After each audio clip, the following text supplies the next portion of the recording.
وَلَقَدْ يَسَّرْنَا الْقُرْآنَ لِلذِّكْرِ فَهَلْ مِن مُدَّكِرٍ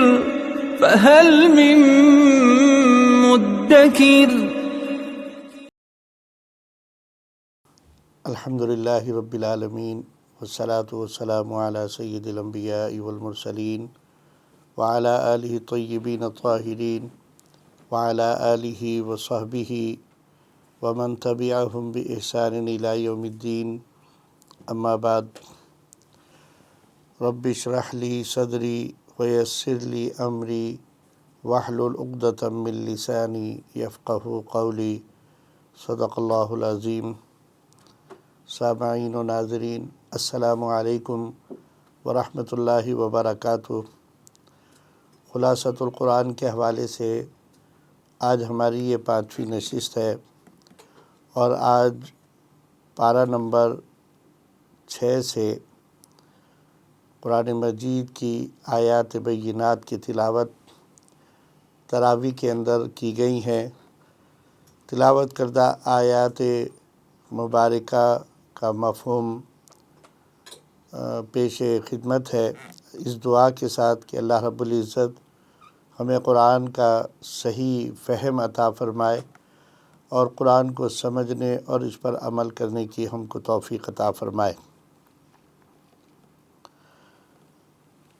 جیسا میں نے عرض کیا کہ آج 6 سپارے سے ہماری تلاوت کا آغاز ہوگا. اس سپارے میں 14 رکوع اور 5 آیات ہیں. پہلے 4 رکوع سورۃ النساء کے اور پھر 10 رکوع اور 5 آیات سورہ مائدہ کی ہیں.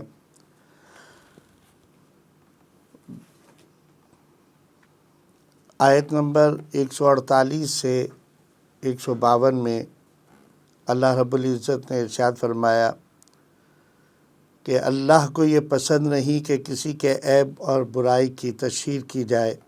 ہاں، مظلوم ظالم کے خلاف آواز بلند کر سکتا ہے. نبی مکرم صلی اللہ علیہ وسلم نے ارشاد فرمایا کہ جو شخص کسی دوسرے شخص کی دنیا کے اندر عیب جوئی کرتا ہے، اللہ تعالیٰ کل قیامت کے دن جب اسے ضرورت ہوگی کہ اس کے عیب کو چھپایا جائے، اللہ تعالیٰ اس کے ایک ایک عیب کو ظاہر فرمائے گا اور اس کو رسوا اور ذلیل کرے گا. اور جو کوئی کسی کے عیب پر پردہ ڈالتا ہے، کل قیامت کے دن جب اسے ضرورت ہوگی کہ اللہ رب العزت اس کے عیبوں پر پردہ ڈالے، تو اللہ تعالیٰ قیامت کے دن اسے رسوا اور ذلیل ہونے سے بچا لے گا. پتہ چلا کہ عیب جوئی، کسی کے عیب کو دیکھ کر دوسروں کے سامنے بیان کرنا یا لوگوں میں اس کو پھیلانا اور اس کی تشہیر کرنا، یہ ناپسندیدہ عمل ہے. اللہ رب العزت کو ہرگز پسند نہیں. ارشاد فرمایا لا یحب اللہ الجہر بالسوء. تو اس سے ہمیں بچنے کی تاکید کی گئی ہے. اسی طرح فرمایا مظلوم ظالم کے خلاف آواز بلند کر سکتا ہے. ظالم سے بدلہ لینا اگرچہ جائز ہے، لیکن بدلہ لینے پر قادر ہونے کے باوجود معاف کر دینا زیادہ پسندیدہ ہے اور زیادہ اجر و ثواب کا مستحق ہے.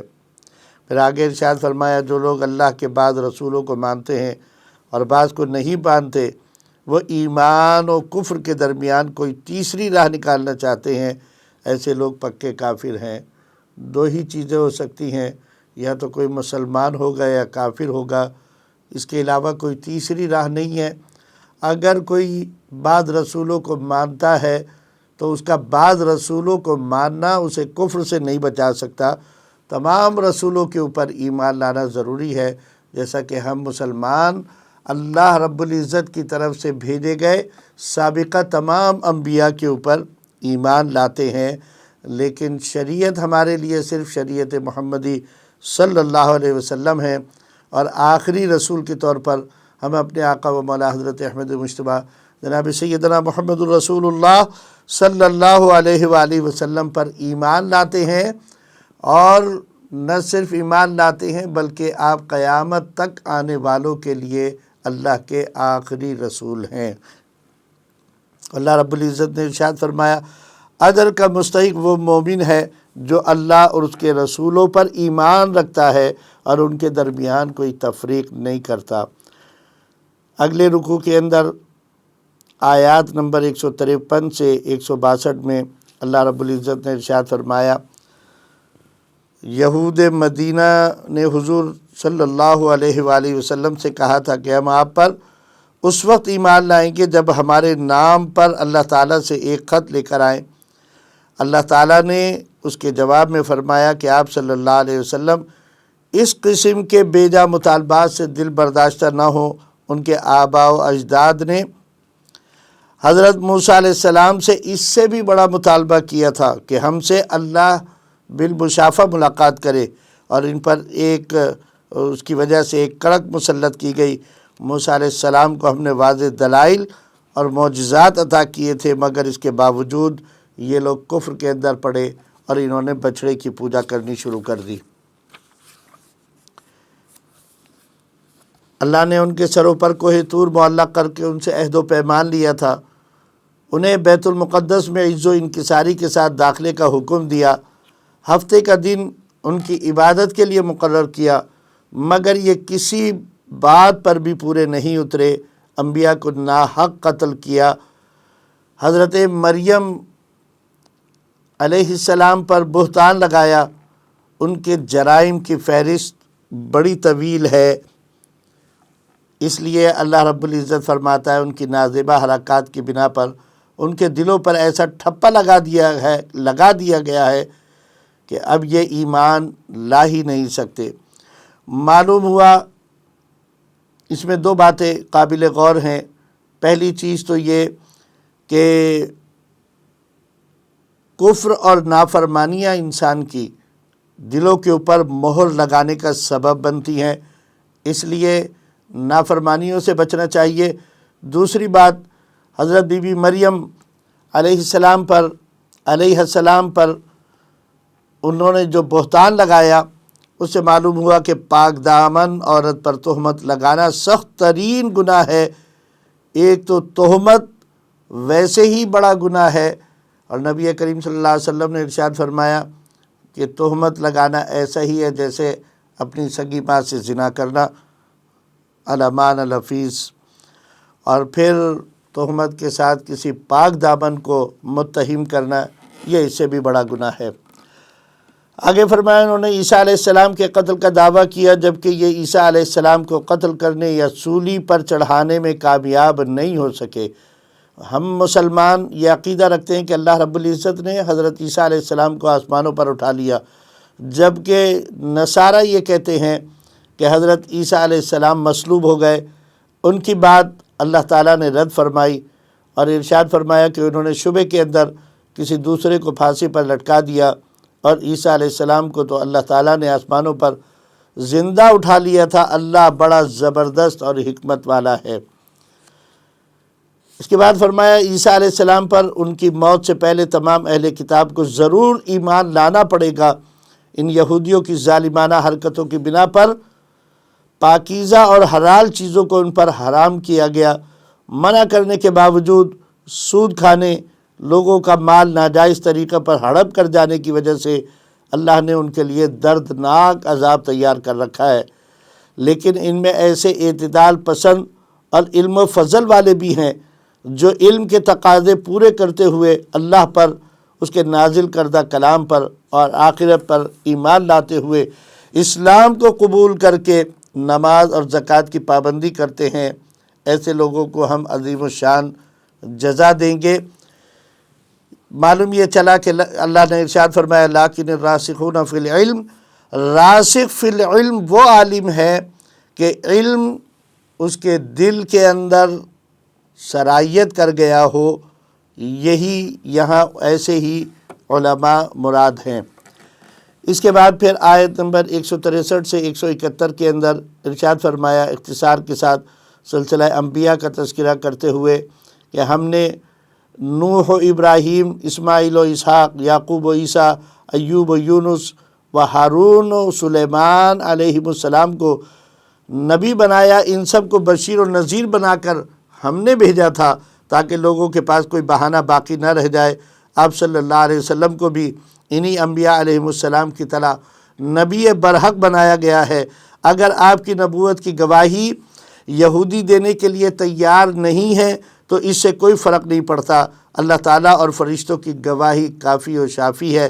نبی کریم صلی اللہ علیہ وسلم کو ایک تسلی دی جا رہی ہے کہ اگر یہ کافر آپ کا انکار کرتے ہیں تو اس سے آپ کی شان میں کوئی فرق نہیں پڑتا۔ اللہ نے آپ کو نبی برحق بنا کر بھیجا ہے اور اللہ اور اس کے فرشتے اس گواہی کے لیے کافر ہیں۔ آپ کے جو منکر ہیں وہی گمراہ ہیں، یہ کبھی بھی نہ بخشے جائیں گے، نہ کبھی منزل مقصود تک پہنچیں گے۔ سب لوگوں کو نجات نبی کریم صلی اللہ علیہ وسلم پر ایمان لانے میں ہے۔ اس کے بعد قرآن کریم کا روح سخن عیسائیوں کی طرف ہوا، فرمایا دین میں مبالغہ آمیزی نہ کیا کرو، ادب و احترام کے جذبات کو اپنی حدود میں رکھنا چاہیے۔ عیسیٰ علیہ السلام کو اللہ کہنا یا اللہ کا بیٹا کہنا کوئی دینداری نہیں ہے، وہ تو اللہ کے رسول، اس کا کلمہ اور ایک پاکیزہ روح ہیں۔ کلمہ سے مراد اللہ تعالیٰ نے ان کو اپنے امر کن سے، لفظ کن سے پیدا فرمایا، اس لیے ان کو کلمۃ اللہ کہا جاتا ہے، اور وہ ایک پاکیزہ روح ہیں۔ اللہ وحدہ لا شریک ہے، وہ زن و فرزند کے رشتے سے بالکل پاک ہے۔ یا ایھا الناس قد جاءکم برہان من ربکم، ارشاد فرمایا تمہارے پاس تمہارے رب کی طرف سے واضح دلیل آ گئی اور ہم نے تمہاری طرف روشن نور کو نازل کیا، یعنی قرآن مجید کو۔ اور قرآن مجید کو اللہ رب العزت نے یہاں پر برہان یعنی دلیل سے تعبیر کیا ہے کہ تمہارے پاس دلیل آ گئی ہے۔ اب کوئی وجہ نہیں ہے کہ تم اللہ کی کتاب اور اللہ کے رسول صلی اللہ علیہ وسلم کا انکار کرو۔ اگلے رکوع میں اللہ رب العزت نے ارشاد فرمایا لن یستنکف المسیح ان یکون عبدا للہ، عیسیٰ علیہ السلام اور مقرب فرشتوں نے اللہ کا بندہ کہلانے میں کبھی کسی قسم کی آر محسوس نہیں کی۔ معبود تو ایک اللہ ہی ہے، وہ اولاد سے پاک ہے، اس کے ہاں قرب کا معیار اعمال ہیں۔ جو ایمان اور اعمال صالحہ اختیار کرے گا اسے پورا اجر و ثواب ملے گا، اور اللہ اپنی طرف سے اضافی جزا بھی عطا فرمائے گا، اور بندگی سے شرم محسوس کرنے والے متکبرین کو اللہ رب العزت دردناک عذاب دے گا، اور اللہ کی گرفت سے انہیں بچانے والا کوئی نہیں ہوگا۔ اے رسول صلی اللہ علیہ وسلم، آپ اور قرآن مجید اللہ کی طرف سے واضح دلیل اور نور مبین بن کر آئے ہیں۔ آپ پر ایمان لانے والے اور اللہ کی رسی کو مضبوطی سے تھام لینے والے، یعنی قرآن مجید کو مضبوطی سے تھام لینے والے صراط مستقیم پر ہیں، وہی اللہ کی رحمت کے مستحق ہوں گے۔ سورہ نساء کے آخر میں آیت کلالہ، اس سے مراد ایسی میت جس کے والدین بھی موجود نہ ہوں اور کوئی اولاد بھی موجود نہ ہو، اس کی وراثت کے باقی ماندہ مسائل ذکر فرمائے ہیں، اور ارشاد فرمایا کلالہ کی ایک سگی بہن ہو تو اس کو چھوڑے ہوئے مال میں سے نصف ترکہ ملے گا، مرنے والی بہن ہو اور اس کی اولاد نہ ہو تو بھائی کو سارا مال ملے گا، اگر دو بہنیں ہوں تو ترکے میں سے انہیں 2/3 ملے گا، اگر کلالہ کے وارثوں میں بھائی اور بہن دونوں ہوں تو بھائی کو بہن کی نسبت دگنا حصہ ملے گا۔ آخر میں فرمایا کہ تمہیں گمراہی سے بچانے کے لیے اللہ تعالیٰ اپنے احکام کھول کر بیان کرتا ہے، اور اللہ تعالیٰ کو ہر چیز کے بارے میں مکمل علم ہے۔ اس کے بعد سورۃ المائدہ شروع ہوتی ہے۔ مائدہ دسترخوان کو کہتے ہیں۔ اس صورت کے اندر حضرت عیسیٰ علیہ السلام کے اوپر اللہ تعالیٰ نے جو آسمان سے خوان نازل کیا تھا اس کو مائدہ کہا گیا تھا، اور اسی ذکر کی وجہ سے، اسی مناسبت سے اس صورت کا نام سورہ مائدہ رکھا گیا ہے۔ اس صورت میں حلال و حرام کے مسائل، اصلاح معاشرہ، چوری، ڈاکہ اور قتل یا زخمی کر دینے کے حوالے سے قانون سازی کی گئی ہے، اور قیامت کا تذکرہ کیا گیا ہے، اور یہود و نصارہ کی طرف بھی اللہ رب العزت نے اپنا روح سخن رکھا ہے۔ پہلی 5 آیات، 1 سے 5 آیات میں اللہ رب العزت نے ارشاد فرمایا مسلمانوں، اللہ کے حکموں کی تعمیل اور اطاعت کا عہد پورا کرو، اور مویشیوں کا گوشت حلال ہے سوائے ان کے جن کا ذکر اس صورت میں آگے آئے گا۔ اس سے معلوم ہوا کہ حرام صرف وہ ہے جو قرآن و حدیث میں آ گیا، بقیہ حلال ہے، کیونکہ حلال کے لیے کسی خاص دلیل کی ضرورت نہیں ہوتی۔ کسی چیز کا حرام نہ ہونا ہی اس کے حلال ہونے کی دلیل ہے۔ اس کے بعد ارشاد فرمایا احرام کی حالت میں شکار جائز نہیں۔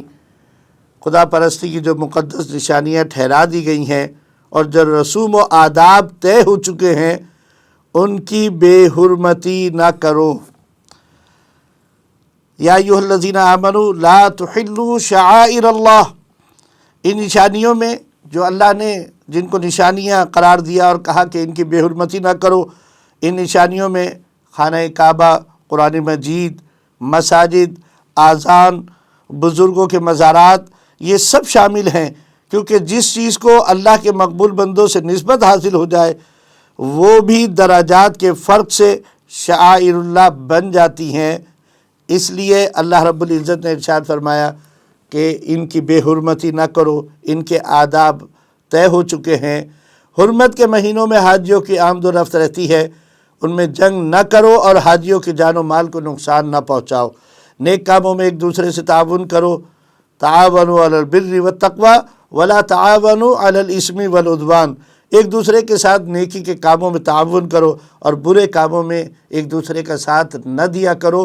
یہ عام حکم ہے اور ہم کو بھی چاہیے کہ ہم نیکی کے کاموں میں ایک دوسرے کے ساتھ تعاون اور مدد کیا کریں۔ پھر ارشاد فرمایا ان چیزوں سے بچو جو تم پر حرام ہیں، اور ان میں مردار اور اس کا خون، سور کا گوشت، وہ جانور جس کو ذبح کرتے وقت غیر اللہ کا نام لیا جائے۔ یہاں یہ وضاحت کر دینا ضروری ہے، اسے پہلی نشست میں بھی میں وضاحت کر چکا ہوں کہ غیر اللہ کے نام سے مراد ذبح کرتے وقت بسم اللہ اللہ اکبر کہنے کے بجائے کسی اور کا نام لیا جائے، اس سے مراد وہ غیر اللہ ہے۔ اس سے مراد وہ نہیں کہ ہم نے جانور تو ذبح کیا بسم اللہ اللہ اکبر کہہ کر اور پھر محفل منعقد کری، ذکر کیا گیا، نعت خوانی ہوئی، منقبہ شریف پیش کی گئیں، اور اس کے بعد جو حلال کھانا ہم نے تیار کیا ہم نے اس کے لیے اللہ سے التجا کی کہ اے اللہ اس کھانے کے کھانے والوں کا اجر و ثواب ہمارے فلاں فلاں بزرگوں کو عطا فرما دے، تو یہ گمراہی ہے کہ ایسے کھانے کو جو کہ حلال ہو اس کو کوئی حرام قرار دے۔ ایسا کھانا ہرگز حرام نہیں ہے بلکہ یہ جائز ہے، اور صرف وہی حرام ہے جس پر اللہ کے نام کے علاوہ کسی اور کا نام لیا جائے یا جسے اللہ نے حرام قرار دے دیا ہو۔ جو گلا گھونٹ کر یا چوٹ کھا کر یا بلند جگہ سے گر کر یا ٹکر کھا کر مر گیا ہو یا کسی درندے نے پھاڑا ہو اور جو ذبح کیا گیا ہو اور جوئے کے تیروں سے تقسیم کیا گیا ہو، یہ سب حرام ہیں، ان سے بچو۔ اس کے بعد آگے اعلان ہوا الیوم اکملت لکم دینکم واتممت علیکم نعمتی ورضیت لکم الاسلام دینا، کہ آج اللہ نے تمہارے لیے تمہارے دین کو مکمل کر دیا ہے اور اس بات پر راضی ہوا کہ تمہارے لیے دین اسلام ہی تمہارا دین قرار دیا جائے۔ تو اعلان فرمایا کہ آج کفر اسلام سے مایوس ہو گیا ہے، آج میں نے تمہارے لیے دین کو مکمل کر دیا ہے اور تم پر اپنی نعمت تمام کر دی ہے اور تمہارے لیے اسلام کو بطور دین پسند کیا ہے۔ کھانے پینے اور اس طرح کے معاملات میں بے جا قیدیں اور وہم پرستانہ تنگیاں باقی نہیں رکھنا، تمام اچھی چیزیں حلال ہیں۔ اگر سدھائے ہوئے شکاری کتے یا پرندے کے ذریعے شکار کیا جائے تو یہ بھی جائز ہے۔ اہل کتاب کے ذبح کیے ہوئے جانور کا گوشت بھی تم پر حلال ہے، نیز ان کی عورتوں کے ساتھ نکاح بھی کر سکتے ہو، لیکن یہاں پر یہ بھی احتیاط کرنے کی ضرورت ہے کہ اہل کتاب سے مراد وہ اہل کتاب ہیں جنہوں نے اپنے دین کے اندر کوئی تحریف نہ کی ہو۔ آج کے زمانے کے اہل کتاب چونکہ تحریف شدہ کتابوں کے اوپر عمل کرتے ہیں، اس لیے وہ اہل کتاب ہیں ہی نہیں، تو ان کے ہاتھ کا ذبیحہ بھی ہمارے لیے حلال نہیں ہوا۔ اور اسی طریقے سے ایسی اہل کتاب عورت سے نکاح کرنا بھی جائز نہیں ہے۔ اور یہ بھی یاد رکھنا چاہیے کہ یہ مسلمان مردوں کو اجازت دی گئی ہے کہ اگر کوئی اہل کتاب عورت ہے تو وہ اس سے نکاح کر سکتے ہیں، لیکن کسی مسلمان عورت کے لیے قطعی طور پر حرام ہے کہ وہ کسی اہل کتاب سے اس کا نکاح کیا جائے۔ یہ صرف اور صرف مسلمان مردوں کو یہ اجازت دی گئی ہے کہ وہ اہل کتاب خواتین سے نکاح کر سکتے ہیں۔ اس کے بعد اگلا رکوع شروع ہوتا ہے۔ اس رکوع کے اندر اللہ رب العزت نے ارشاد فرمایا، یا ایھا الذین آمنوا اذا قمتم الی الصلاۃ فاغسلوا وجوہکم وایدیکم الی المرافق وامسحوا برؤوسکم وارجلکم الی الکعبین۔ ارشاد باری تعالیٰ، نماز کے لیے کھڑے ہو تو پہلے وضو کر لو، پانی میسر نہ ہو تو پاک مٹی پر تیمم کر لیا جائے۔ اللہ نہیں چاہتا کہ تمہیں کسی طرح کی تنگی میں ڈالے۔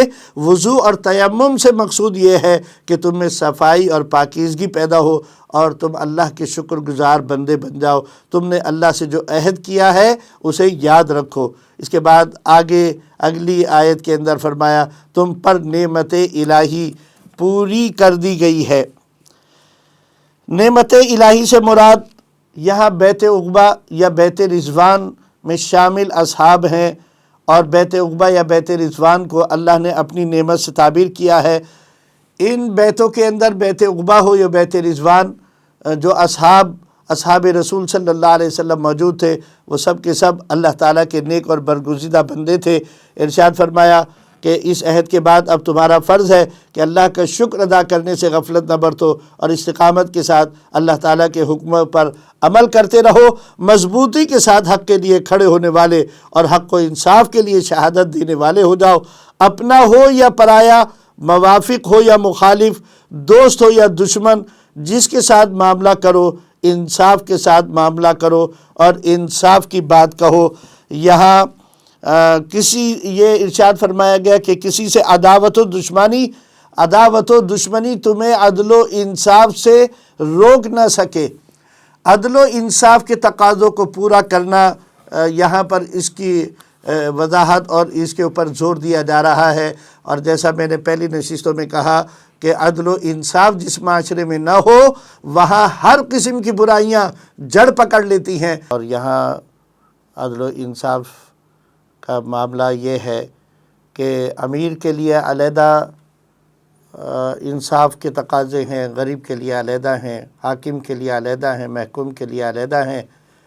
تو جب تک عدل و انصاف کے تقاضوں کو پورا نہیں کیا جائے گا، اور جس معاشرے میں عدل و انصاف نہیں ہوگا، امیر غریب چھوٹے بڑے حاکم محکوم سب کے لیے یکساں انصاف کے مواقع میسر نہیں آئیں گے، اس وقت تک معاشرہ ترقی نہیں کر سکتا اور معاشرے میں بھلائی اور خیر کا عنصر نہیں پیدا ہو سکتا۔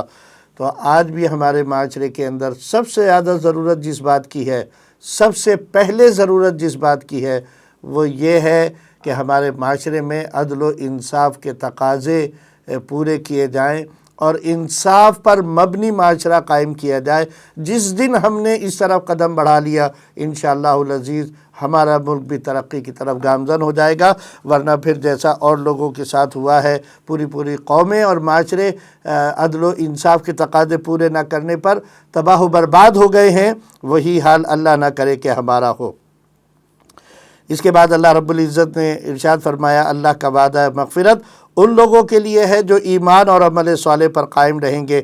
آخر میں مسلمانوں کو یاد دہانی کرائی کہ دشمن کے ایک گروہ نے تم کو ذکر پہنچانی چاہی تو اللہ رب العزت نے اس کو بے بس کر دیا۔ اب تم پر لازم ہے کہ اللہ ہی سے ڈرو اور اسی پر بھروسہ کرو۔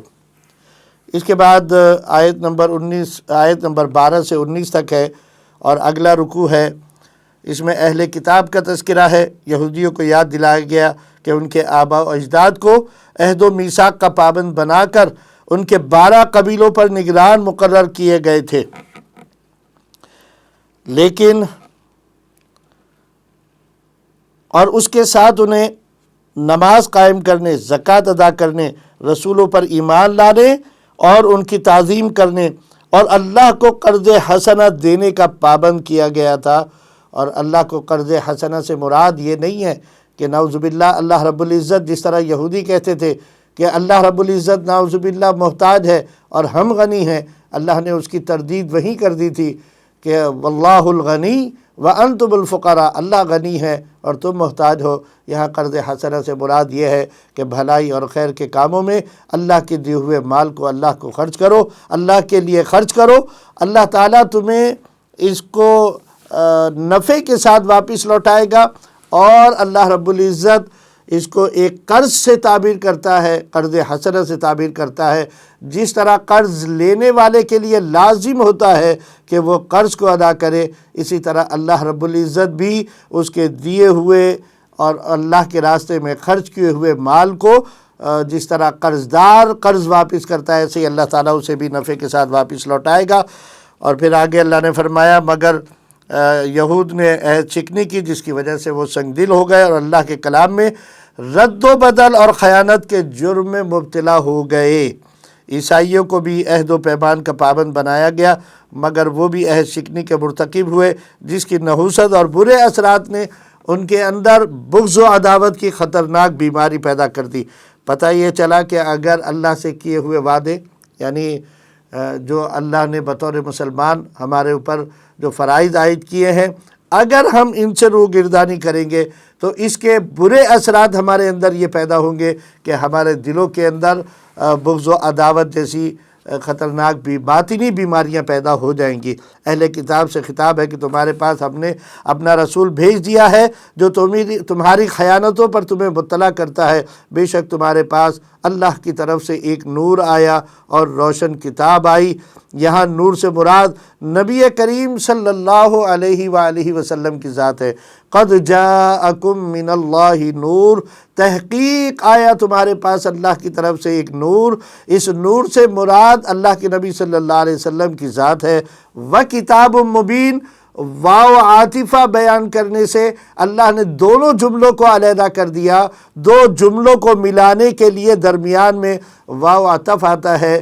اگر اس سے مراد، جیسا کہ بعض مفسرین نے کہا کہ نور سے مراد بھی قرآن ہے اور کتاب سے مراد بھی قرآن ہے، تو یہ گرامر کے اس قاعدے کے لحاظ سے ذرا ہلکی بات ہے۔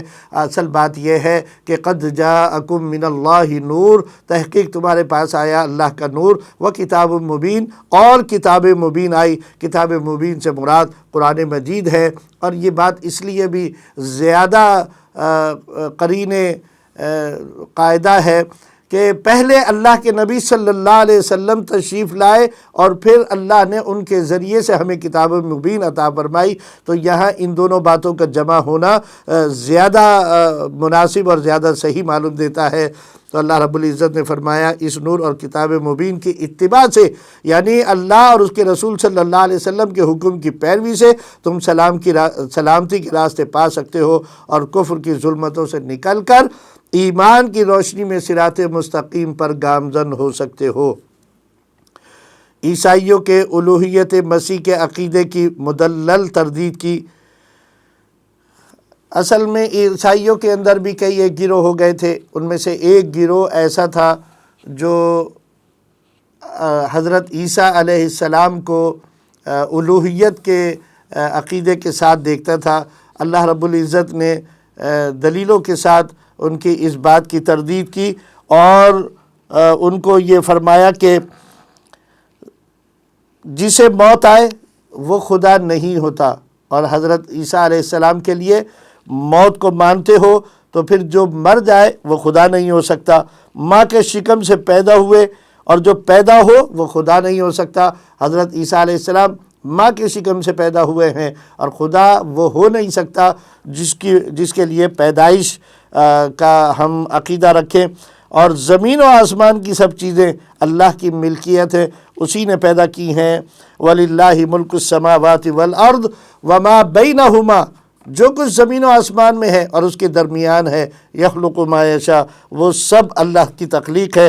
ایسے ہی عیسیٰ علیہ السلام بھی اللہ کے بندے ہونے کا اقرار کرتے ہیں، تو تم کیسے ان کے لیے الوہیت کے عقیدے کو تسلیم کرتے ہو، اور یہودیوں اور عیسائیوں کے من گھڑت عقیدے کو کہ ہم اللہ کے بیٹے اور محبوب ہیں، اس بات پر گرفت کی گئی ہے کہ اگر وہ اللہ کے بیٹے اور محبوب ہوتے تو اللہ انہیں عذاب میں کیوں مبتلا کرتا، وہ جھوٹے ہیں۔ نیز فرمایا حضور نبی کریم صلی اللہ علیہ وسلم کو ہم نے بھیج کر حجت پوری کر دی ہے، اب ذمہ داری ان پر ہے کہ وہ اس بشیر و نذیر نبی پر ایمان لاتے ہیں یا نہیں لاتے۔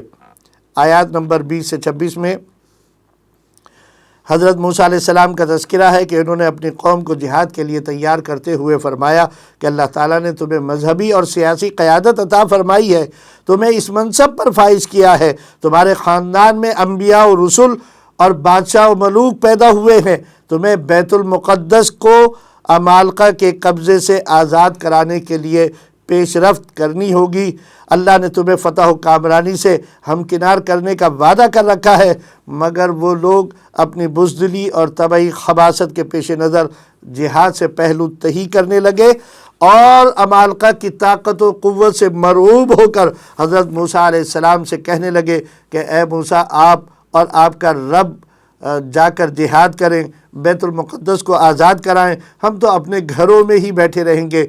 نبی کی نافرمانی پر اللہ نے اس قوم کو 40 سال تک بغیر کسی منزل کے چھوڑ دیا، اور یہ زمین میں 40 برس تک مارے پھرتے رہے۔ اللہ کی طرف سے یہ ان کے لیے سزا مقرر کر دی گئی تھی۔ اس کے بعد آیات نمبر 27 سے 34 میں اللہ تعالیٰ نے حضرت آدم علیہ السلام کے دونوں بیٹوں قابیل اور حابیل کا ذکر کیا ہے، اور ان کے باہمی اختلاف اور ان کی قربانی کا اللہ رب العزت نے تذکرہ کیا ہے، اور یہ واضح کیا ہے کہ حسد کی برائی اس واقعے کے ذریعے ہمارے سامنے واضح ہو جائے کہ دونوں کو ایک دوسرے کے اوپر حسد ہوا تھا، اور اس حسد کی وجہ سے کیا ہوا کہ اس کائنات کا پہلا قتل جو ہے وہ سامنے آیا۔ اللہ رب العزت نے ارشاد فرمایا ان کے باہمی اختلاف کے بارے میں کہ خیر و شر کی قوتیں روز اول سے باہم دست و گریباں ہیں، اللہ تعالیٰ تقوی اختیار کرنے والوں کی قربانی قبول کیا کرتا ہے۔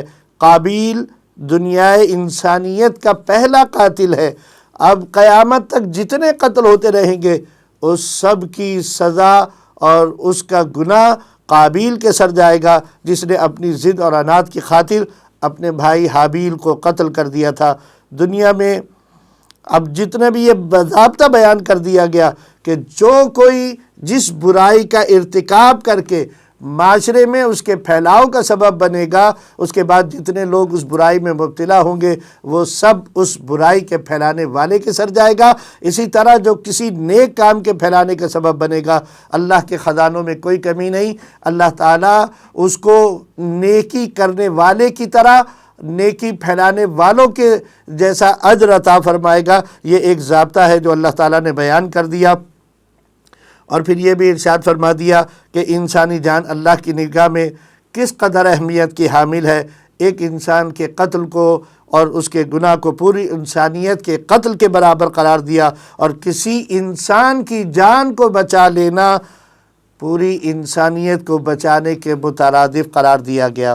آگے بیان فرمایا اسلامی حکومت کے باغی اور ڈاکو چونکہ معاشرے میں بد امنی اور فساد پھیلانے کے مرتکب ہوتے ہیں، اس لیے ان کی سزا یہ ہے کہ انہیں ملک بدر کر دیا جائے، یا مخالف سمت کے، یعنی اگر دایاں ہاتھ کاٹا جائے تو بایاں پاؤں بھی ساتھ میں کاٹ دیا جائے، یا پھر انہیں پھانسی کی سزا دے کر ان سے معاشرے کو اور ان کے شر اور فساد سے محفوظ کر دیا جائے۔ یہ تو دنیا کی اللہ نے فرمایا یہ تو دنیا کی رسوائی ہے، آخرت میں بھی ان کے لیے عذاب عظیم ہے۔ لیکن اگر گرفتاری سے پہلے اگر وہ تائب ہو جائیں، اپنے گناہ چھوڑ دیں، اپنے جرموں سے باز آ جائیں اور اپنی اصلاح کر لیں، تو ان جرائم سے باز آنے کی آگے بھی ضمانت دیں تو اللہ تعالیٰ انہیں معافی دے سکتا ہے۔ اس کے بعد آیات نمبر 35 سے 43 میں اللہ رب العزت نے ارشاد فرمایا اہل ایمان کو تقوی پر کاربند رہنے، اللہ کا قرب حاصل کرنے کے لیے اعمال صالحہ اور مرشد کامل کو وسیلہ بنانے اور جہاد فی سبیل اللہ میں مصروف ہو کر فلاح و کامیابی حاصل کرنے کی دعوت دی گئی ہے۔ ارشاد باری تعالیٰ ہے یا ایھا الذین آمنوا اتقوا اللہ وابتغوا الیہ الوسیلہ وجاہدوا فی سبیلہ لعلکم تفلحون، کہ تم اللہ کے راستے کی طرف وسیلہ تلاش کرو اور جہاد فی سبیل اللہ کرو تو تم انشاءاللہ کامیابی حاصل کرو گے۔ یہاں وسیلے کے معنی یہ ہیں کہ جس کے ذریعے سے ایسا عمل یا ایسا شخص جس کے ذریعے سے ہم اللہ کا قرب حاصل کر لیں، یعنی عبادات چاہے وہ فرض ہو یا نفل، ان کی ادائیگی کے ذریعے اللہ کے قرب کو حاصل کرنا یہ وسیلہ ہے۔ اسی طرح ایسے اعمال جس کا میں نے ابھی ذکر کیا، نیک اور صالح اعمال جن کے ذریعے سے اللہ کا قرب حاصل کیا جائے، تو جو لوگ ایسے اعمال کرتے ہیں وہ بھی اللہ کی بارگاہ میں وسیلہ بنائے جا سکتے ہیں، اس میں کوئی شک و شبے کی گنجائش نہیں ہے۔ اس لیے یہاں اس سے مراد صرف عبادات نہیں ہے بلکہ وہ ہستیاں بھی ہیں جو ایسی صفات کی حامل ہیں کہ جن کو ہم اللہ کی بارگاہ میں وسیلہ بنا کر پیش کر سکتے ہیں۔ اللہ تعالی ہم سب کو نیک نیتی اور اچھی صحبتیں اور اچھی نسبتیں عطا فرمائے۔ جیسا کہ حدیث مبارکہ میں بیان کیا گیا ہے، ایک وسیلے کی تشریح کرتے ہوئے صرف ایک حدیث اختصار کے ساتھ بیان کر رہا ہوں۔ اللہ کے نبی صلی اللہ علیہ وآلہ وسلم نے ارشاد فرمایا کہ ایک انسان جب مر جاتا ہے تو اس کے اعمال کا سلسلہ منقطع ہو جاتا ہے، لیکن 3 باتیں ایسی ہیں مرنے کے بعد بھی وہ اس کے لیے ذریعہ نجات بنتی ہیں۔ ان میں سے ایک چیز صدقہ جاریہ کے کام ہے۔ صدقہ جاریہ کے بہت سارے کام ہیں۔ مسجد بن رہی ہو اس میں حصہ لے لینا، جب تک مسجد قائم رہے گی اللہ تعالیٰ اجر و ثواب عطا فرماتا رہے گا۔ اسی طریقے سے جہاں پانی کی کمی ہو وہاں کنویں کھدوا دینا، جہاں رہائش کی کمی ہو غریبوں کے لیے رہائش مہیا کر دینا، جہاں کھانے کی کمی ہو وہاں لوگوں کے لیے کھانے کا اہتمام کر دینا۔ غرض یہ کہ ایسے جتنے بھی کام ہیں جو لانگ ٹائم تک چلتے رہتے ہیں اللہ تعالیٰ نے ان کو صدقہ جاریہ قرار دیا ہے۔ صدقہ جاریہ کے کام فوت شدہ شخص کے لیے نفع کا باعث بنتے ہیں۔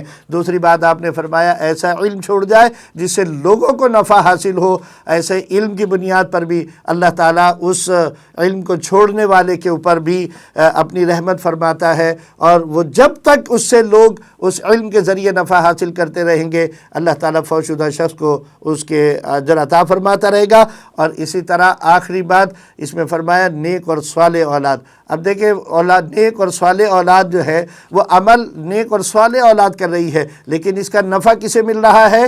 فوت شدہ اس کے والدین کو مل رہا ہے۔ تو پتہ یہ چلا کہ انسانی ذات بھی اللہ کی بارگاہ میں قرب حاصل کرنے کے لیے جو نیک اور صالح ہو وہ بھی وسیلہ بن سکتی ہے، اور اس میں کوئی شک و شبے کی کوئی گنجائش نہیں ہے۔ اس کے بعد اللہ رب العزت نے آگے ارشاد فرمایا ان الذین کفروا لو ان لهم ما فی الارض جمیعا ومثلہ معہ لیفتدوا بہ من عذاب یوم القیامہ ما تقبل منہم ولہم عذاب علیم۔ اس کے اندر بڑی پیاری ایمان کی وضاحت کی ہے اور یہ سمجھانے کی کوشش کی ہے کہ اے ایمان والو دیکھو تمہارے لیے ایمان کتنی بڑی نعمت ہے۔ یہ جو کافر ہیں یہ ان کافروں کے لیے فرمایا کہ یہ جو کچھ لو ان لہم ما فی الارض جمیعا، جو کچھ زمین کے اندر ہے وہ سب ان کو عطا کر دیا جائے، ومثلہ معہ، اور جو کچھ زمین کے اندر ہے وہ اور اس کی مثل اور بھی دے دیا جائے ان کو، من عذاب یوم القیامہ، یہ سب ان کو دے دیا جائے اور وہ اس کو اللہ کے راستے میں خیرات بھی کر دیں تب بھی ان کو یوم قیامت کے عذاب سے ان کو چھٹکارا نہیں دلا سکتے۔ جبکہ ایمان اتنی بڑی دولت ہے کہ ایک ایمان والا اگر اللہ کے راستے میں 1 روپیہ خیرات کرتا ہے اللہ رب العزت نے ارشاد فرمایا میں اسے 7 گنا اور پھر 70 گنا اور پھر آگے فرمایا 700 گنا تک اس کو اس کا اجر عطا فرماؤں گا، اور وہ 1 روپیہ اس کے لیے ذریعہ نجات بن سکتا ہے۔ تو پتہ یہ چلا کہ ایمان اور کفر اتنے بڑی ان کے اندر فرق ہے کہ اگر کفر کی حالت میں تمام روئے زمین پر جتنی دولت ہے وہ سب ایک شخص کو دے دی جائے اور اتنی ہی اور دے دی جائے اور وہ ساری اللہ کے راستے میں خیرات کر دے، تب بھی ان کو عذاب علیم سے نہیں بچا سکتا، جبکہ ایمان والے کو فرمایا کہ وہ اپنے مال میں سے تھوڑا بھی خیرات کرتا ہے تو ایک تو یہ کہ اللہ اسے نفع کے ساتھ واپس لوٹاتا ہے،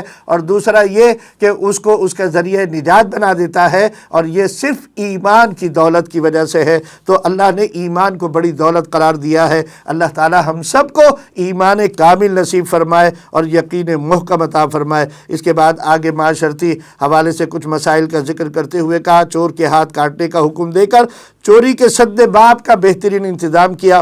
ہاتھ کٹ جانے کے بعد وہ چور بھی اس جرم سے تائب ہو جائے گا اور دوسرے چوروں کے لیے بھی عبرت کا سامان بن جائے گا۔ یہودیوں کے اعتراضات کرنے اور نبی کریم صلی اللہ علیہ وسلم پر ایمان نہ لانے سے آپ صلی اللہ علیہ وسلم جو دل گرفتہ ہوتے ہیں اور پریشان ہوتے ہیں، اللہ رب العزت نے ارشاد فرمایا ان کافروں اور یہودیوں کی نازیبا حرکات سے آپ ہرگز پریشان اور غمگین نہ ہو۔ یہ لوگ عادی مجرم ہیں، اللہ کے کلام میں تحریف، جھوٹ اور حرام خوری ان کی گھٹی میں داخل ہے۔ یہ ایسے لا علاج مریض ہو چکے ہیں کہ اللہ انہیں پاک و صاف کرنا ہی نہیں چاہتا۔ ان کے لیے دنیا میں ذلت اور آخرت میں عذاب عظیم ان کا مقدر ہو چکا ہے۔ اور اے حبیب آپ کے لیے آپ کا رب اور اس کے فرشتے آپ کی گواہی دینے کے لیے، آپ کی عظمت کی، آپ کی رسالت کی گواہی دینے کے لیے کافی ہیں۔ اگلے رکوع میں آیات نمبر 44 سے 50 کے اندر اللہ تعالیٰ نے کچھ فوجداری قوانین بیان فرمائے ہیں کہ جان کے بدلے جان، آنکھ کے بدلے آنکھ، کان کے بدلے کان، دانت کے بدلے دانت ہوگا۔ لیکن اگر کوئی متاثرہ فریق درگزر اور معافی کا فیصلہ کرتا ہے، اللہ تعالیٰ اس کے لیے گناہوں کی معافی کا وعدہ کر رہا ہے۔ اللہ کے بنائے ہوئے قوانین کی مخالفت کی نوعیت دیکھتے ہوئے ان پر عمل درآمد نہ کرنے والے کافر و فاسق ہیں۔ یہ اللہ کے بنائے ہوئے قانون ہیں، یہ کسی انسان کے بنائے ہوئے قانون نہیں، اور انسانی جسم کا حقیقی مالک اللہ ہے۔ ہم بھی اپنی جان کے عارضی مالک ہیں، حقیقی مالک ہم بھی نہیں ہیں۔ اسی مالک نے یہ قوانین بنائے ہیں کہ جان کے بدلے جان ہوگی، آنکھ کے بدلے آنکھ، کان کے بدلے کان، دانت کے بدلے دانت۔ ایسی سزاؤں کو جو لوگ ظالمانہ، نعوذ باللہ ظالمانہ سزائے قرار دے کر ان کے بدلنے کا اعلان کرتے ہیں، یہ لوگ فاسق و فاجر ہیں، یہ اللہ کے بنائے ہوئے قانون کے خلاف کرتے ہیں، اور اللہ تعالیٰ اس کے لیے جو ان کی مخالفت کرتا ہے اللہ تعالیٰ نے ان کو کافر و فاسق کے نام سے پکارا ہے۔ قرآن کریم سابقہ کتب سماویہ کی تعلیمات کا جامع اور محافظ ہے، لہذا حضور علیہ السلام کو حکم دیا گیا کہ تمام فیصلے قرآن مجید کے مطابق کریں اور اہل کتاب یہود و نصارہ کی خواہش کی پرواہ نہ کریں۔ ہر قوم کے لیے اللہ نے نظام حیات وضع کیا ہوا ہے۔ ہم چاہتے تو دنیا کے تمام انسانوں کو ایک ہی مذہب کا پابند بنا دیتے، مگر دنیا دارالامتحان ہے۔ اللہ دیکھنا چاہتا ہے کون اللہ کے راستے کی طرف آتا ہے، کون اسلام کو قبول کرتا ہے، کون اللہ کے راستے سے بھاگتا ہے، کون کافروں کی طرح انکار کرنے والا ہو جاتا ہے۔ تو اس لیے یہ دارالامتحان ہے۔ یہاں جو کوئی جس طریقے سے عمل کرے گا، آخرت میں اللہ تعالیٰ اسی کے مطابق اس کی جزا اور سزا کا فیصلہ فرمائے گا۔ اس لیے ہر شخص کو اعمال صالحہ میں سبقت لے جانے کی کوشش کرنی چاہیے۔ آگے فرمایا دور جاہلیت کے انسانوں کے وضع کردہ قوانین جاہلیت پر مبنی ہوتے تھے، جو فسق و فجور کی ترویج کا باعث ہوتے تھے۔ ان کے حاکموں کے لیے علیحدہ قوانین ہوتے تھے، محکوموں کے لیے علیحدہ قوانین ہوتے تھے، لیکن اسلام وہ واحد مذہب ہے جس میں حاکم اور محکوم دونوں کے لیے ایک ہی قسم کے فیصلے صادر کیے گئے ہیں۔ اگر نظام عدل صحیح ہو جائے اور حاکم و محکوم کے لیے ایک ہی طرح کے فیصلے کیے جائیں تو انشاءاللہ العزیز ہم بھی معاشرے میں ترقی کر کے اور عروج اور کمال حاصل کر سکتے ہیں۔ پھر آگے فرمایا یقین و ایمان کے حاملین کے لیے اللہ سے بہتر قانون سازی کوئی نہیں کر سکتا۔ اس کے بعد اگلے رکوع میں آیات نمبر 51 سے 56 میں اللہ تعالیٰ نے یہود و نصارہ سے تعلقات ایمان کے منافی قرار دیے ہیں۔ اہل کتاب سے دوستی چاہنے والے قلبی مریض ہیں۔ آج کے حکمرانوں کے لیے بھی قرآن کی تعلیمات صرف ایک زمانے کے لیے نہیں، قرآن جب سے نازل ہوا ہے قیامت تک کے مسلمانوں کے لیے یہ روشنی اور ہدایت کا ذریعہ ہے۔ اللہ نے فرمایا اہل کتاب سے دوستی چاہنے والے قلبی مریض ہیں، اور کس لیے یہ ان کی دوستی چاہتے ہیں وہ بھی بیان فرما دی کہ دنیا کا عارضی نفع و نقصان ان کے پیش نظر ہوتا ہے، اور یہ دیکھ کر ہی یہ اس کے فیصلے کرتے ہیں۔ یہ سمجھتے ہیں کہ یہود و نصارہ کی مخالفت سے ہماری معیشت تباہ ہو جائے گی، حالانکہ اللہ تعالیٰ اہل ایمان کو غلبہ عطا فرما کر ان کے معاشی حالات درست فرما سکتا ہے۔ آج ہمیں اس سے رہنمائی حاصل کرنی چاہیے۔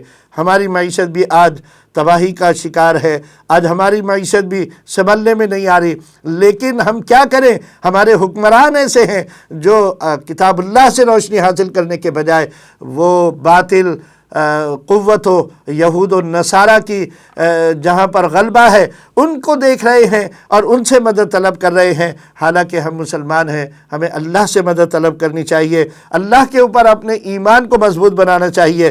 اگر ہم نے تھوڑی سی ہمت کر لی اور اللہ کے اوپر بھروسہ کر لیا اور اللہ سے مدد طلب کری تو انشاءاللہ اللہ تعالیٰ تاریکیوں میں سے اللہ تعالیٰ رات کی تاریکیوں میں سے دن کی روشنی نکالتا ہے، ایسے ہی وہ ہماری معیشت کی تباہی میں سے ہماری معیشت کی بہتری کے سامان پیدا فرما دے گا۔ اور اللہ نے فرمایا جو ان کے حمایتیوں کے لیے ہے وہ بھی ندامت اور شرمندگی کا باعث ہو سکتا ہے۔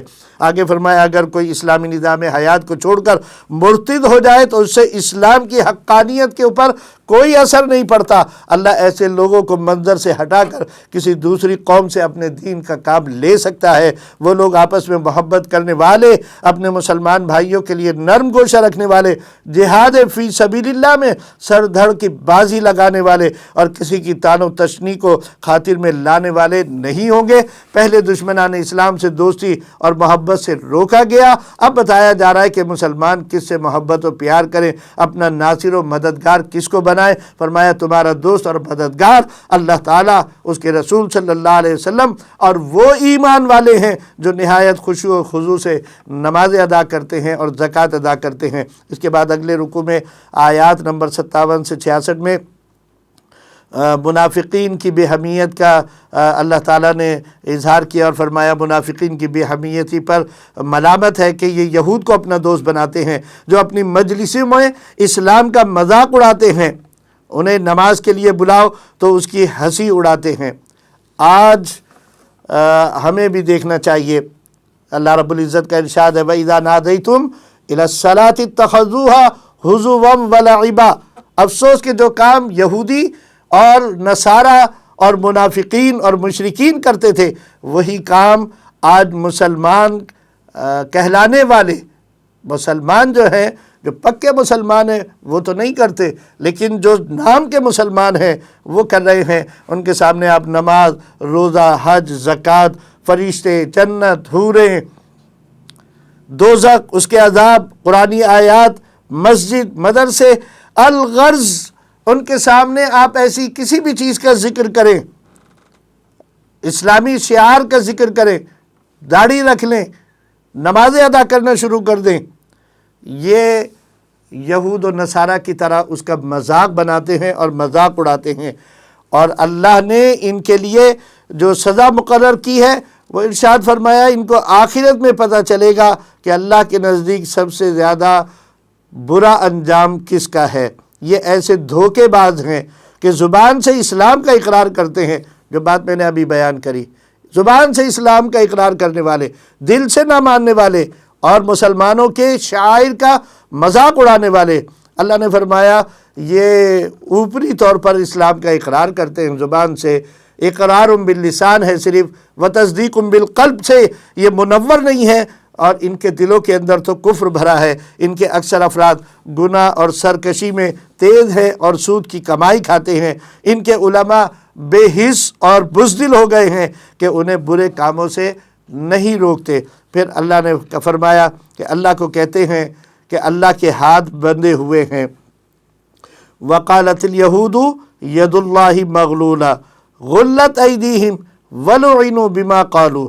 اللہ کو کہتے ہیں کہ اس کے ہاتھ بندھے ہوئے ہیں، ان پر اللہ کی پھٹکار ہو۔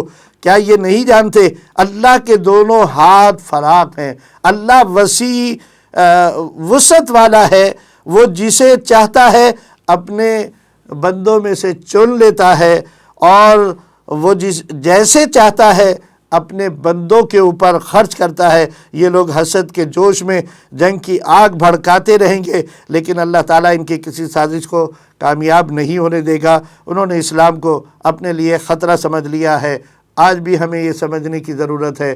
آج بھی ہم دیکھتے ہیں دنیا عالم کے اندر، ہم مسلمان ملکوں کو دیکھتے ہیں، چاہے وہ شام ہو، چاہے وہ عراق ہو، چاہے وہ لیبیا ہو، چاہے وہ مصر ہو، چاہے وہ افغانستان ہو، چاہے وہ پاکستان ہو، چاہے وہ دنیا کا کوئی سا بھی مسلم ملک ہو، یہود و نصارہ جانتے ہیں کہ یہ مسلمان ہمارے لیے سب سے بڑا خطرہ ہیں، اور وہ اس خطرے کو بھانپ کر مسلمانوں کے اندر جنگ کی اور غصے کی اور جوش کی آگ کو بھڑکانا چاہتے ہیں، آپس میں ان کے درمیان ایسی سازشیں کرتے ہیں۔ اللہ نے فرمایا اگر یہ اس پر ایمان لے آتے تو در حقیقت تورات اور انجیل کو قائم کرنے والے ہوتے، اور ان کے لیے دنیا و آخرت دونوں کی کامیابیوں کے دروازے کھل جاتے۔ ان میں سے کچھ میانہ رو ہیں، جیسے کہ حضرت عبدالسلام انصاری رضی اللہ تعالیٰ عنہ، جو پہلے یہود میں سے تھے اور پھر ایمان لے آئے، لیکن اکثر برے اعمال کے اندر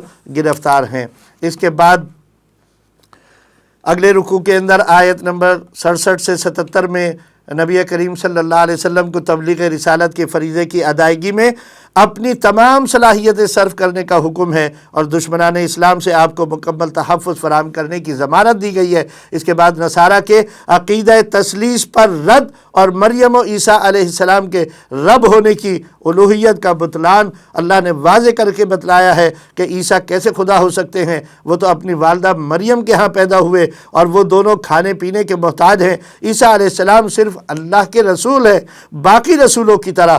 اے اہل کتاب، دین میں ناحق غلو نہ کرو، نہ ان گمراہوں کے پیچھے چلو جو خود بھی بھٹکے اور دوسروں کو بھی گمراہ کر گئے۔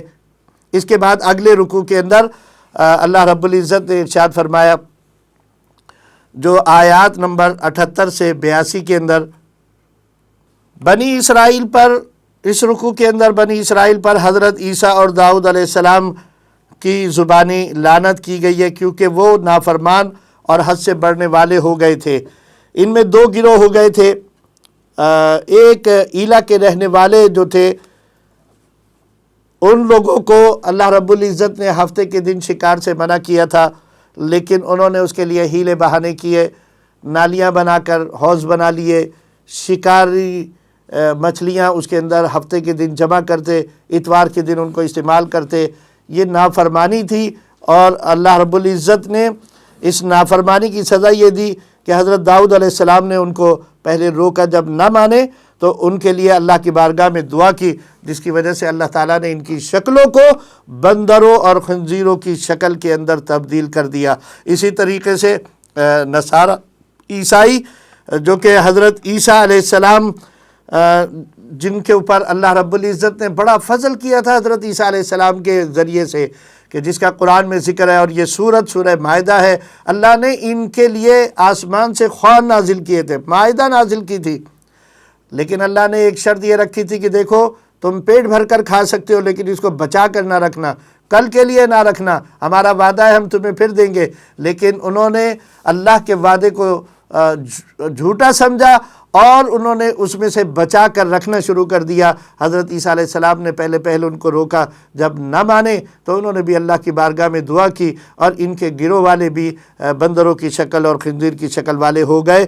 تو اللہ تعالیٰ نے فرمایا یہ ایسے بزدل اور بے حس ہو چکے تھے کہ ایک دوسرے کو برائیوں سے منع نہ کرتے تھے۔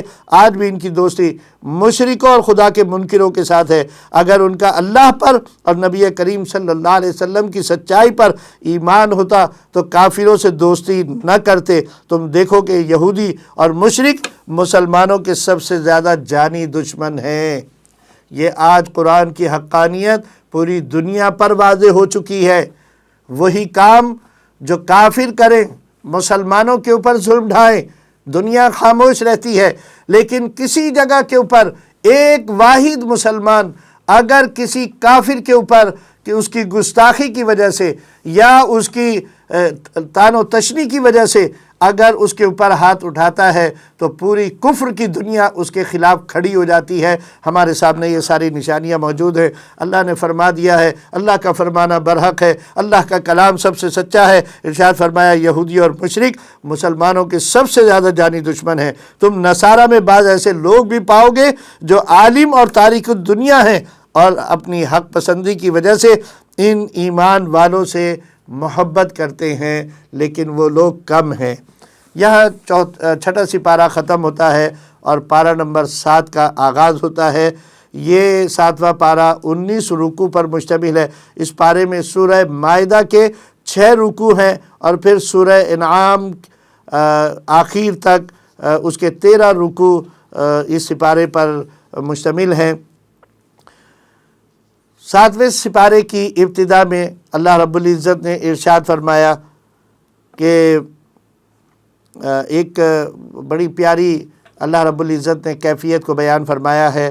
جیسے چھٹے پارے کے آخر میں نصارہ کے اس مخصوص گروہ کا ذکر کیا تھا جو عیسیٰ علیہ السلام کے دین کا پابند تھا اور عبادت اور ذکر الہی میں مشغول رہتا تھا، اور یہ ارشاد فرمایا تھا کہ نصارہ میں کچھ لوگ ایسے بھی عالم اور تاریخ الدنیا ہیں جو اپنی حق پسندی کی وجہ سے ایمان والوں سے محبت کرتے ہیں۔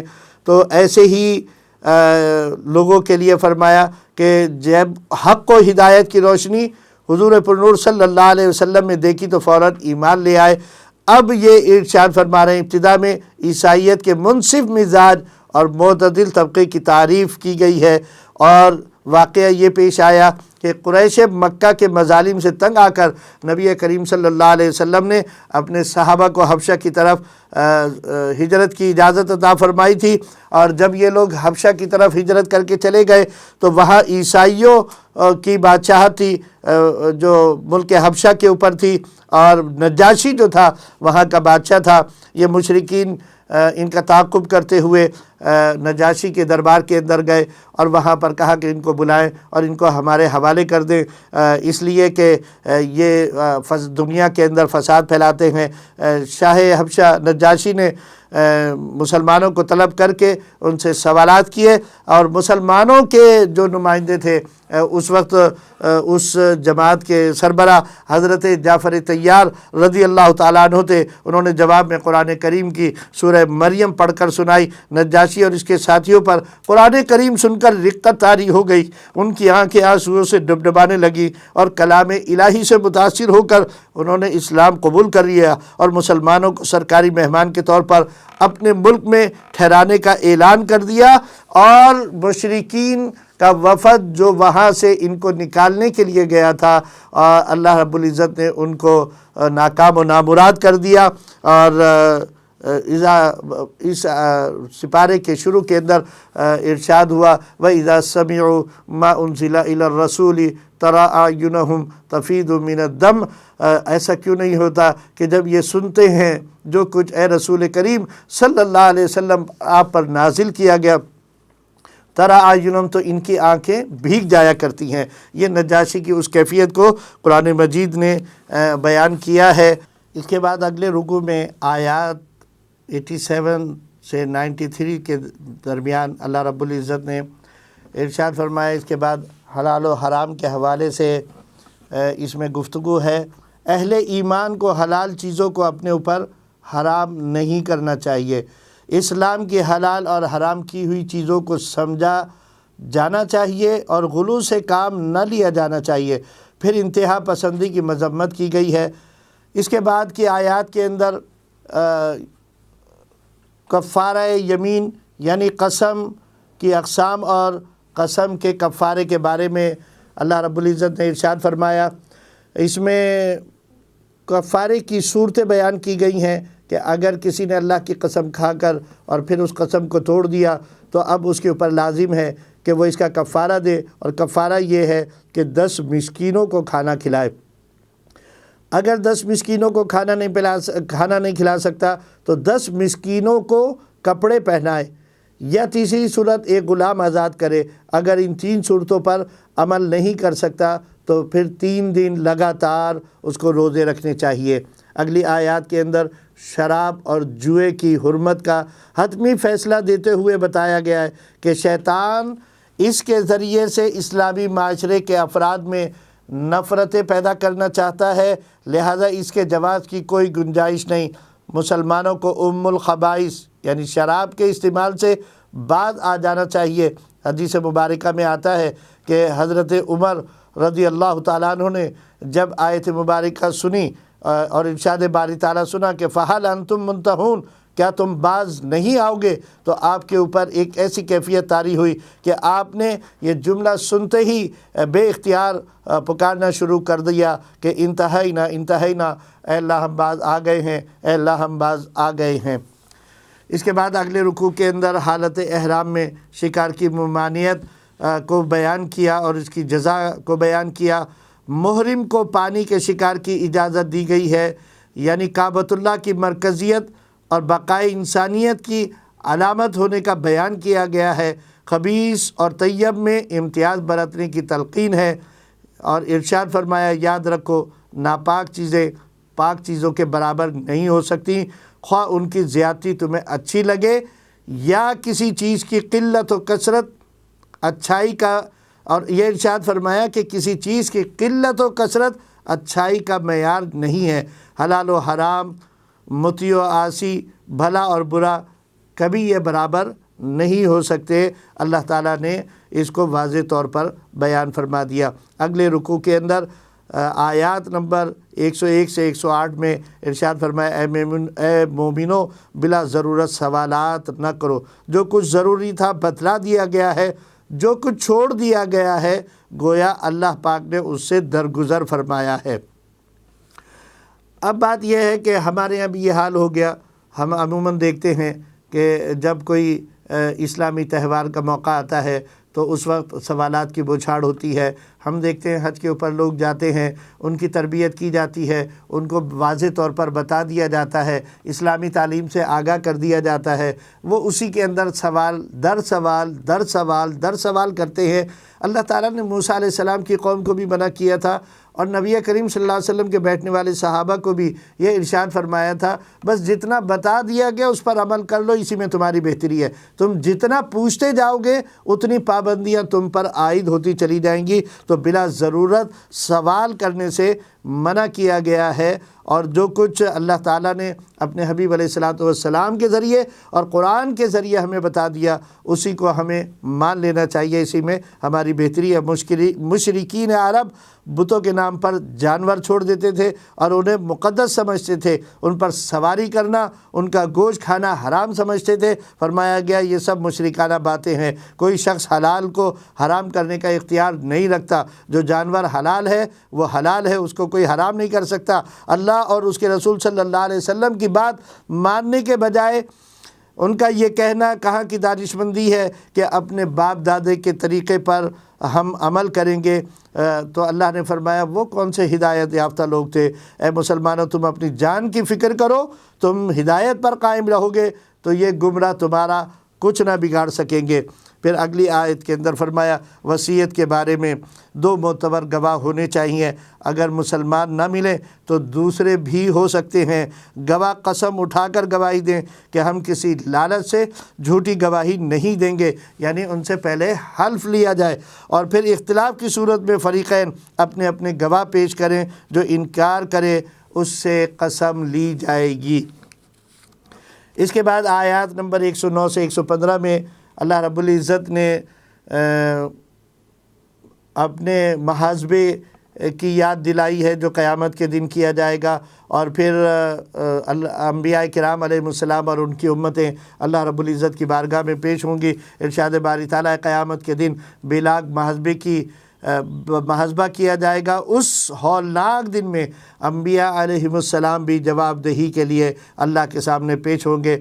تو پھر ہماری اور آپ کی کیا حیثیت ہے؟ اگر اللہ اپنے نبیوں سے اس دن محاسبہ فرمائے گا تو پھر ہم شما کا کیا حال ہوگا؟ اللہ تعالی ہم سب کو اپنے سامنے کھڑے ہونے کا ڈر عطا فرمائے۔ پھر اللہ تعالیٰ فرماتا ہے اے عیسیٰ میری ان نعمتوں کو یاد کرو جو میں نے تمہیں اور تمہاری والدہ کو عطا کی، روح القدس سے تمہاری مدد کی، پنگھوڑے میں اور بڑی عمر میں لوگوں سے تمہیں باتیں کرتے ہوئے بنایا، میں نے تجھے کتاب و حکمت، تورات و انجیل کا علم سکھایا، پھر حضرت عیسیٰ علیہ السلام کے معجزات کا ذکر فرمایا، جنہیں اللہ نے یہ معجزات عطا فرمائے تھے کہ وہ مردوں کو زندہ کر دیا کرتے تھے، بینائی اور برس کے لا علاج مریضوں کو بھلا کر دیا کرتے تھے، اور مٹی کے جانوروں میں اللہ کے حکم سے روح پھونک دیتے تھے جس سے وہ زندہ ہو کر اڑنے لگتی تھیں۔ یہ سارے معجزے اللہ نے حضرت عیسیٰ علیہ السلام کو عطا کیے۔ پھر ان کی قوم کو کہا، جنہوں نے حضرت عیسیٰ علیہ السلام سے اس بات کا مطالبہ کیا تھا کہ وہ اپنے رب سے کہیں کہ ہمارے لیے جنت کی نعمتیں اتاریں، تو اللہ رب العزت نے فرمایا، اے عیسیٰ ہمارے سامنے اس طرح عرض گزار کرو، اللہم ربنا انزل علینا مائدۃ من السماء تکون لنا عیدا لاولنا وآخرنا وآیۃ منک وارزقنا وانت خیر الرازقین۔ اپنے رب سے کہیے کہ ہمارے لیے آسمان سے مائدہ نازل کرے تاکہ وہ ہمارے اگلوں اور پچھلوں کے لیے نشانی اور خیر اور بھلائی کا سبب بن جائے، اور اللہ کی طرف سے ہمارے لیے نشانی قرار پائے، وآیۃ منک وارزقنا وانت خیر الرازقین۔ اور اللہ سے کہیے بے شک وہی سب سے بہترین رزق عطا فرمانے والا ہے۔ تو اللہ تعالیٰ نے ان کے لیے آسمان سے دسترخوان کو نازل کیا جن میں انواع و اقسام کے جنتی کھانے تھے۔ خیانت کرنے اور بچا کر رکھنے سے اللہ نے انہیں روکا تھا، مگر انہوں نے بددیانتی کی، لالچ کی۔ اللہ تعالیٰ نے خیانت کے مرتکب افراد کو بندروں اور خنزیروں کی شکل میں مسخ کر دیا۔ یاد رکھیے گا، آج بھی جو لوگ خیانت کرنے والے ہیں، امانت میں خیانت کرنے والے ہیں، وہ بھی اللہ کی سزا سے نہیں بچ سکیں گے۔ امانت داری کا بہترین اصول اسلام نے ہم کو عطا فرمایا ہے، جو امانت دی جائے اس کو پورے طریقے سے اسی طرح واپس کرو۔ آپ یاد کریں وہ وقت جب نبی کریم صلی اللہ علیہ وآلہ وسلم نے اسلام کی تبلیغ شروع کی تو وہ کفار جو آپ کے جانی دشمن تھے، آپ کی امانت داری ایسی تھی کہ آپ کے دشمن ہونے کے باوجود اپنی امانتیں آپ کے سپرد کیا کرتے تھے۔ اور نبی کریم صلی اللہ علیہ وسلم جب ہجرت کے لیے مدینہ طیبہ جانے لگے تو آپ نے ان کی امانتیں حضرت امیر المومنین مولا کائنات علی المرتضیٰ شیر خدا کرم اللہ وجہہ الکریم کے سپرد کی، اور فرمایا کہ صبح ان کی امانتیں لوٹا کر واپس آنا۔ یہ امانت داری یہ ہمارے دین کا ایک امتیاز ہے، ایسے ہی امانت دار ہونا چاہیے۔ لیکن آج ہم دیکھتے ہیں کہ آج ہمارے معاشرے میں سے امانت کا وہ حق ختم ہو گیا۔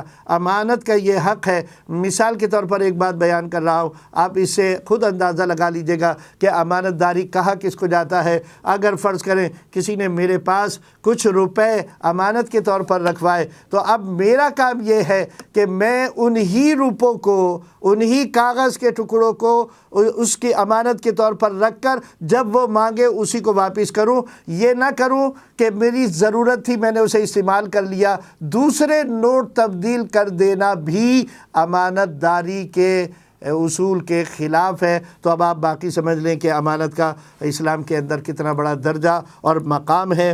اللہ تعالی ہم سب کو امانت دار بنائے اور خیانت کرنے والوں سے ہم سب کو محفوظ و مامون فرمائے۔ اس کے بعد آخری رکوع ہے سورہ مائدہ کا، اس میں آیات نمبر 116 سے 120 میں اللہ رب العزت نے ارشاد فرمایا، قیامت کے دن حضرت عیسیٰ علیہ السلام سے پوچھا جائے گا کہ عیسائیوں نے تمہیں اور تمہاری والدہ کو اپنا معبود کیوں بنا رکھا تھا؟ کیا تم نے کہا تھا؟ وہ نہایت عز و انکساری سے عرض کریں گے، سبحانک، اے اللہ تو پاک ہے، کیا مجال تھی میری کہ میں ایسی بات کہتا جس کا مجھے حق نہیں۔ اگر میں نے ایسی بات کہی ہوتی تو ضرور جانتا۔ اے اللہ تو جانتا ہے جو میرے دل میں ہے، میں نے تو تیری توحید و الوہیت کی تبلیغ کی تھی۔ میرے آسمان پر اٹھائے جانے کے بعد لوگوں نے اپنی طرف سے میری اور میری والدہ کی عبادت شروع کر دی تھی اور عقیدہ تثلیث قائم کر لیا تھا۔ اللہ یہ تیرے بندے ہیں، آپ ان کے ساتھ جو بھی معاملہ فرمائیں، معاف کریں یا عذاب دیں۔ یہ وہ آیت ہے، ان تعذبہم فإنہم عبادک وَإِن تَغْفِرْ لَهُمْ فَإِنَّكَ أَنْتَ الْعَزِيزُ الْحَكِيمُ۔ نبی کریم صلی اللہ علیہ وسلم ایک مرتبہ نماز کی حالت میں قرآن پاک کی تلاوت کرتے ہوئے اس مقام پر آئے، اور جب یہ الفاظ آپ نے دہرائے ان تعذبہم فإنہم عبادک وإن تغفر لہم فإنک انت العزیز الحکیم، تو آپ اس قدر روئے کہ آپ کی ریش مبارک آنسوؤں سے تر ہو گئی، اور آپ نے ایک طویل وقت تک اس آیت کے اس جز کو بار بار دہرا کر پڑھا کہ ان تعذبہم فإنہم عبادک وإن تغفر لہم فإنک انت العزیز الحکیم۔ اے اللہ ہم تیرے بندے ہیں، اے اللہ یہ تیرے بندے ہیں، تو ان کے ساتھ جو بھی معاملہ کرے معاف کر دے تو مہربانی ہے، ہم تیرے ہی ہیں۔ وَإِن تَغْفِرْ لَهُمْ فَإِنَّكَ أَنْتَ الْعَزِيزُ الْحَكِيمُ، اور اگر ہمیں معاف نہ کیا تو ہم خسارہ پانے والوں میں سے ہیں۔ تو نبی کریم صلی اللہ علیہ وسلم بار بار ان تعذبہم، اگر تو ہمیں عذاب دے، فإنہم عبادک، تو ہم تیرے ہی بندے ہیں، یعنی ہماری پکڑ کرتا ہے تب بھی ہم نہیں بھاگ سکتے، تیرے زمین و آسمان کے قطر کو چھوڑ کر کہیں نہیں جا سکتے، لیکن تو حلیم ہے، عزیز ہے اور بڑا حکیم ہے، ہم تجھ سے التجا کرتے ہیں۔ وَإِن تَغْفِرْ لَهُمْ، ہمیں معاف فرما دے۔ تو حضرت عیسیٰ علیہ السلام نے بھی جب قیامت کے دن ان سے پوچھا جائے گا تو وہ بھی اپنے لوگوں کی طرف سے اللہ کی بارگاہ میں یہی عرض گزار فرمائیں گے، یہی عرض گزار کریں گے۔ اللہ تعالیٰ فرماتا ہے کہ آج کے دن سچائی کے علمبردار ہی عظیم الشان کامیابی سے ہم کنار ہو سکیں گے، جنہوں نے انکار کیا، جنہوں نے کفر اختیار کیا، جنہوں نے ہماری آیات کو جھٹلایا، جنہوں نے ہماری آیات کو بیچا، جنہوں نے ہمارے نبیوں کا انکار کیا، جنہوں نے ہمارے نبیوں کو ناحق قتل کیا، یہ سب آج کے دن عذاب کو بھگتیں گے۔ اور جو ہمارے سچائی کے علمبردار جو لوگ ہیں ان کے لیے دائمی طور پر ہم نے باغات اور بہتی نہر تیار کر رکھی ہیں، یعنی جنت تیار کر رکھی ہے۔ اللہ ان سے راضی، رضی اللہ عنہم ورضوا عنہ، اور وہ اللہ سے راضی ہیں۔ یہی آخر کے اندر اللہ نے ارشاد فرمایا کہ اللہ ہی کے لیے بادشاہی ہے، سب آسمانوں کی اور زمین کی اور جو کچھ ان میں ہے، اور وہ ہر چیز پر پوری قدرت رکھنے والا ہے۔ سورہ مائدہ کے اختتام پر آج کی آیات ربانی کی تلاوت کا اختتام ہوتا ہے۔ اللہ سے دعا کرتے ہیں اللہ تعالی ہمیں جو ہم نے سنا اور پڑھا، اللہ تعالی اس پر ہمیں عمل کرنے کی بھی توفیق عطا فرمائے، اس قرآن کو ہمارے لیے ذریعہ نجات بنائے، اس کا نور ہمارے دلوں میں پیدا فرمائے، اس کی محبت پیدا فرمائے۔ وما توفیق الا باللہ وما علینا الا البلاغ المبین۔ والسلام علیکم ورحمۃ اللہ وبرکاتہ۔